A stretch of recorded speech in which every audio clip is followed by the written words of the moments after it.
Hoy sábado terminamos la 29ª semana del tiempo ordinario y la Iglesia nos invita a reflexionar en el texto de Lucas 13, 1 al 9. Les leo el texto. En aquella ocasión se presentaron algunos a contar a Jesús lo de los Galileos, cuya sangre vertió Pilato con la de los sacrificios que ofrecían.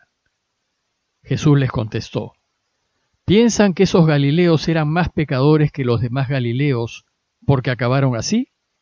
Les digo que no, y si no se convierten, todos perecerán lo mismo. Y aquellos 18 que murieron aplastados por la torre de Siloé, ¿piensan que eran más culpables que los demás habitantes de Jerusalén? Les digo que no, y si no se convierten, todos morirán de la misma manera. Y les dijo esta parábola. Uno tenía una higuera plantada en su viña y fue a buscar fruto en ella, y no lo encontró. Dijo entonces al viñador: Ya ves, 3 años llevo viniendo a buscar fruto en esta higuera, y no lo encuentro. Córtala. ¿Para qué va a ocupar terreno en balde? Pero el viñador le contestó: Señor, déjala todavía este año. Yo cavaré alrededor y le echaré estiércol a ver si da fruto. Y si no, el año que viene la cortarás. El relato que acabamos de escuchar retoma el tema de la conversión, la reconciliación y la vuelta a Dios, con el que terminamos la reflexión del día de ayer. Como no sabemos cuándo vendrá el Señor, urge volvernos a Él, convertirnos y tenerlo todo en orden. Y vimos que un paso importante en este deseo de reordenarnos es reconciliarnos con aquellos a quienes hemos ofendido. Pues cuando nos reconciliamos con nuestro hermano, nos reconciliamos con Dios. La urgencia se debe a que no sabemos ni el día ni la hora en que vendrá el Señor. Para invitarnos a reflexionar en la necesidad de convertirnos, el relato de hoy tiene 2 partes. Una primera parte en donde Jesús alude a 2 acontecimientos históricos que su público conocía muy bien. Y una segunda parte en donde Jesús cuenta una breve parábola acerca de una higuera. Veamos la primera parte, que trata de los 2 acontecimientos históricos que sirven de ejemplo a Jesús para apoyar la urgencia de convertirnos y volvernos a Dios. El primero fue un levantamiento contra Roma y el segundo, un accidente. No existen otras noticias de estos 2 acontecimientos, seguramente porque no fueron muy relevantes históricamente. Respecto al primer hecho, dice el texto que en aquella ocasión se presentaron algunos a contar a Jesús lo de los Galileos, cuya sangre vertió Pilato con la de los sacrificios que ofrecían. Sabemos que en Galilea, en la tierra en donde Jesús se crió y que recorrió anunciando la buena noticia del reinado de Dios, había un movimiento terrorista llamado los Zelotas. Estos zelotas eran judíos que habían optado por la violencia para echar a los romanos de Israel. Sabemos que uno de los apóstoles de Jesús, Simón el Zelota, muy probablemente perteneció a este grupo, sin embargo lo dejó para seguir a Jesús. Debido a la diferencia de fuerzas entre zelotas y romanos, la oposición zelota fue de tipo terrorista: sabotajes, asesinatos selectivos, ataques intempestivos. La motivación de los zelotas era religiosa. Ellos se levantaban con violencia contra los romanos en nombre de Dios, pues estos últimos estaban atentando contra el pueblo de Dios. Desgraciadamente, aún hoy, hay gente que utiliza a Dios para apoyar sus causas particulares, que muchas veces son contrarias a la esencia de Dios, que es amor, perdón y paz. Es de suponer que a los zelotas no les debió agradar Jesús, pues su anuncio de amar a los enemigos, de paz, de reconciliación y perdón, iban claramente en contra de lo que buscaba ese movimiento. Algunos incluso proponen, y esa es solo una hipótesis teológica, que Judas pudo haber pertenecido a los zelotas, y por eso no dudó en traicionarlo, pues Jesús era un claro obstáculo para la causa zelota. Pero si bien la hipótesis suena razonable, no se la puede comprobar y finalmente no se sabe. El texto nos dice que unos le van a contar a Jesús que Pilatos aplastó un levantamiento de Galileos, aludiendo así a los zelotas, y que mezcló su sangre con los sacrificios que ofrecían. La sangre alude a la masacre que debió llevar a cabo Pilato, y los sacrificios que ofrecían aluden a la religiosidad fanática de los zelotas.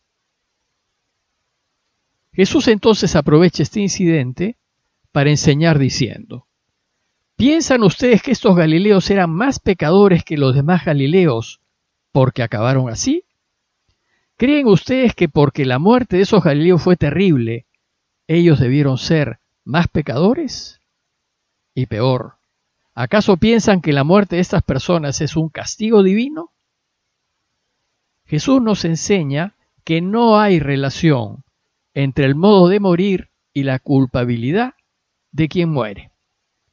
No hay relación entre la falta y la calamidad, como tampoco hay relación entre la enfermedad y el delito. A veces se escucha decir que la pandemia, por ejemplo, u otra enfermedad, se debe al pecado de la gente. Aquí Jesús nos enseña claramente que no es así. Un ejemplo fue su propia muerte terrible en la cruz, lo que no significa que Jesús fuese pecador. Lo que sí es cierto es que quien libremente no vuelve a Dios, libremente se aleja de Él para siempre, a vivir para siempre sin Dios, y a esto se le llama infierno. Por eso, si piensan que una muerte cruenta indica que el muerto fue más pecador, les digo que no, dice Jesús. Pero si no se convierten, todos morirán igualmente. Lo que sí sucede es que las calamidades públicas, que a veces se deben a decisiones mal tomadas, nos ayudan a reflexionar en la necesidad de volvernos a Dios. Jesús entonces trae a colación un segundo hecho, un accidente que sucedió en Siloé, y les dice: ¿y aquellos 18 que murieron aplastados por la torre de Siloé? Siloé era un importante estanque o reservorio de agua de la ciudad de Jerusalén. El estanque y su acueducto los mandó construir el rey Ezequías siglos antes. Y parece que en tiempos de Jesús una torre se desplomó y mató a 18 personas.